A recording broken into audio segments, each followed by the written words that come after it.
من میگم که حافظه تاریخی بعضی از عزیزان ما متاسفانه مانند مگس هست، یا پاک میشه یا که ضعیف هست یا علل و اسباب دیگری داره. ما از تقریبا 15 سال به این طرف بارها و بارها این کلیپ ها رو پخش کردیم.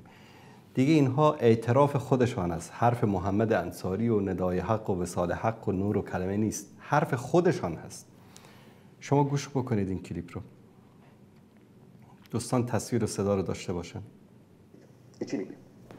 اینها پررو هستن. در افغانستان باشون همکاری شد، در عراق باشون همکاری شد، در هسته‌ای هر تحمیلی کردن پذیرفته شد. بعد آقای بوش اومد با پررویی گفت ایران محور شرارت است. بعد از اون همکاری ها اینها اینقدر پررو هستن. در افغانستان باشون همکاری شد، در عراق باشون همکاری شد، در هسته‌ای هر تحمیلی کردن پذیرفته شد. بعد آقای بوش اومد با پررویی گفت ایران محور شرارت است. بعد از اون همکاری ها احمدی نژاد هستیم، کسی دیگری نیست. احمدی نژاد رئیس جمهور سابق ایران است. اعتراف میکنه که هم در افغانستان باش همکاری شد و هم در ایران باش همکاری، در عراق باش همکاری شد. این یکی رو گوش کنید. اینم رئیس جمهور سابق ایران است. قبل از اون احساس دشمنی با صدام دشمن ما بود، ولی ما هم می‌خواستیم که صدام از بین بریم. گفتم بیایم تجربه افغانستان رو در مورد عراق رو هم تکرار بکنیم، منتها این دفعه 6 به علاوه 6 باشه. 6 همسایه عراق، به علاوه 5 عضو دائم شورای امنیت که آمریکا هم جزو اوناست، به علاوه مصر. صراحتاً با بی‌حیایی تمام میاد اقرار میکنه، میگه که در افغانستان هم باشون همکاری کردیم، بعد گفتیم یه تجربه‌ای که در افغانستان داشتیم رو در عراق هم امتحان بکنیم. آیا نمیشه به این ایران به عنوان نیرویی که میشود با اون مشکلات را حل کرد نگاه کنیم تا خود این را مشکل بده؟ کدام مشکلات را حل کرد؟ افغانستان را اشغال کرد، سوریه را اشغال کرد، یمن را اشغال کرد، عراق را اشغال کرد، سرزمین‌های اسلامی را گرفتن به دست کفار دادن. این دستاورد اینها بوده است. These meetings took place in New York and also in Geneva. The Iranians were willing to do whatever was necessary to help to ensure that the US military campaign could succeed. ژنرال‌های ایرانی آمدن آماده همکاری با آمریکا شدند در جنگ بر علیه افغانستان و بر علیه عراق. He said that Iran was prepared to work unconditionally with the United States in the war on terror. That if they could work with us on this issue, it had the potential to fundamentally transform US-Iranian relations. بدون قید و شرط میگه ایران آماده همکاری شد. ببینید اینو. طالبان دشمن ماست، آمریکا هم احساس می‌کرد طالبان دشمن ماست و سرنگونی طالبان در درجه اول تامین کننده منافع ایران بود. در دهه 90 با آمریکا کمک میکنن در سرنگونی طالبان. این که این همه در 20 سال ملت افغانستان زجر کشیدن براشون مهم نبود. بعد اومدن با همین حکومت دوباره‌ای که طالبان آوردن امارات دوم، اومدن با اینا همکاری کردن. اینا نه شرف دارن، نه حیثیت دارن. هر جایی که مصلحتشون باشه، نه منهج است، نه خداست، نه پیغمبر، هر جایی که مصلحتشون باشه همونجا.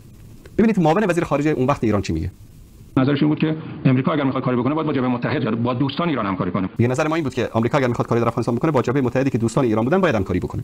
آینده عراق هم ایران بسیار مهم بود. در همین چارچوبی که ما به افغانستان نگاه می‌کردیم، با آینده عراق هم نگاه می‌کردیم. نیروهای زیادی در ایران بودن، شخصیت‌های برجسته‌ای که میتونستن رهبران آینده عراق باشن. در افغانستان به قول خود افغان‌ها چیزی نبود که خراب بشه. قبلا همه چیزش خراب شده بود. امریکایی‌ها حمله می‌کردن، میگفتن حالا رفتن پناهگاهی رو پیدا کردن، مثلا در غارها حمله می‌کردن، یه بمب غریبی رو که می‌تونه کوه رو منهدم کنه شلیک می‌کردن، هیچ اتفاقی نمی‌افتاد. در یکی از این جلسات یکی از اعضای هیئت ایرانی نظامی بود و اون توضیح داده بود شرایط داخل افغانستان رو. میگه که آمریکا نمیتونست در افغانستان موفق بشه اگر که ما نمی‌بودیم. یکی از نظامیای ایران که در اون جلسه با آمریکا نشسته بود میگه توضیح داد شرایط افغانستان، چطور می‌توانید شما در افغانستان پیروز بشید. اقرار می‌کنن خودشون. He pounded the table and said, I've had enough of this. This is just, this is just nice talk, but we're not going to get anywhere if this bombing campaign doesn't succeed. میگه یکی از مسئولین ایرانی دستش رو میز میزد میگفت که ما یعنی به اندازه کافی از این حرفا داریم و آماده هر گونه همکاری با آمریکا بودن برای اشغال افغانستان و اشغال عراق. And then he took out a map and he unfurled the map on the table and started to point to targets that the US needed to focus on, particularly in the north. میگه که اون جنرال ایرانی میگه دستش رو میز میزد میگفت که ما اطلاعات کافی در اختیار شما میتونیم بگذاریم که در افغانستان و در عراق موفق بشید. بابا جان، هم اعتراف خود رئیس جمهورای اسبق ایران و هم اعتراف مسئولین آمریکایی که اینها همکاری کردن باشون. An international arrangement in respect of Afghanistan in which they had participated, and no one much noticed this, but it had worked pretty well. Iran was a big cheese in the region, and it was important for me to see the Iranians, to get them on board for what we were seeking to do with Saddam, which was to get rid of him. We cannot ignore the threat posed by Saddam Hussein to this region, to countries like Iran and Kuwait, to the Iraqi people themselves, and to the security of the region and the world. بله دوستان عزیز، این نمونه از صحبت‌هایی بود که مسئولین سابق ایران و مسئولین سابق آمریکایی و بریتانیایی اعترافاتشون که ایران در اشغال افغانستان و عراق همکاری کرده و با افتخار هم میگن که این کارو کردن. بله دوستان عزیز، اینو بارها پخش کردیم، بازم خدمت شما عزیزان گذاشتم که فراموش نکرده باشیم این جنایت ها را. حالا همون جنایتکارانی رو که دیروز با همین صهیونیست ها و آمریکایی ها همکاری کردن در اشغال سرزمین های اسلامی. خود آمریکا و صهیونیست ها آمدن چیکار کردن؟ ترور کردن. و این اشغال ها یعنی کار ساده ای نبود. شما تصور بکنید که بیش از 1 میلیون نفر در افغانستان قتل عام شد، بیش از 1.5 میلیون نفر در عراق قتل عام شد، تنها به خاطر معاصره اقتصادی که همین ایران هم در اون نقش داشت و همکاری کرد. بیش از 1 میلیون کودک عراقی از سوء تغذیه و بیدارویی و نبودن واکسن و عدم علاج از بیماری‌های مزمن به شهادت رسیدن. و عراق به خاک و خون از یک کشوری که ثروتمندترین کشور منطقه بود به امروز به یک زباله‌دانی تبدیل کردن. همین آخوندا الان یک عده انسان‌های احمق و بیشعور میان چی میگن؟ حالا وقت این گپا نیست، ما باید در کنار ایران باشیم. خدا تو رو هم لعنت بکنه و همین رژیم آخوندی ایران رو هم لعنت بکنه. چرا؟ یعنی ما باید فراموش بکنیم؟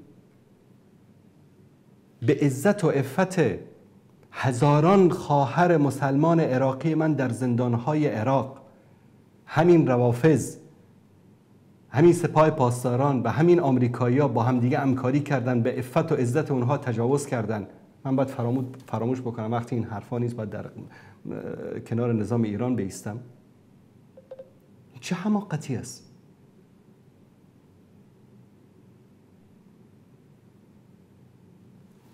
متاسفانه بعضی از روشنفکران تاریک‌نگر ما و بعضی از علما و دعوتگران بی بصیرت ما اصلا سوراخ دعا رو گم کردن، نمیدونن، عقل ندارن، منطق ندارن و بعضیاشون به اندازه‌ای از یعنی شرف و حیثیت ندارن.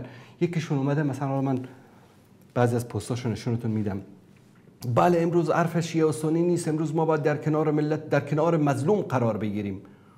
خب جناب عالم، جناب دکتر، دیروز که بر ملت مظلوم عراق تجاوز صورت گرفت، جناب عالی و حزب اخوان المسلمین چرا در کنار مظلوم قرار نگرفتید؟ چرا؟ اگر دیروز آیساف و آمریکا بر افغانستان حمله کرد، افغانستان رو اشغال کرد، کسانی که در افغانستان بودن مخالفین شاید فکری، سیاسی، اعتقادی شما بودن، بنابر منطق شما مظلوم بودن. باید شما در کنار مظلوم وای میستادید. چرا در کنار طالبان مظلوم در اون موقع وای نستادید، در کنار آمریکا ایستادید؟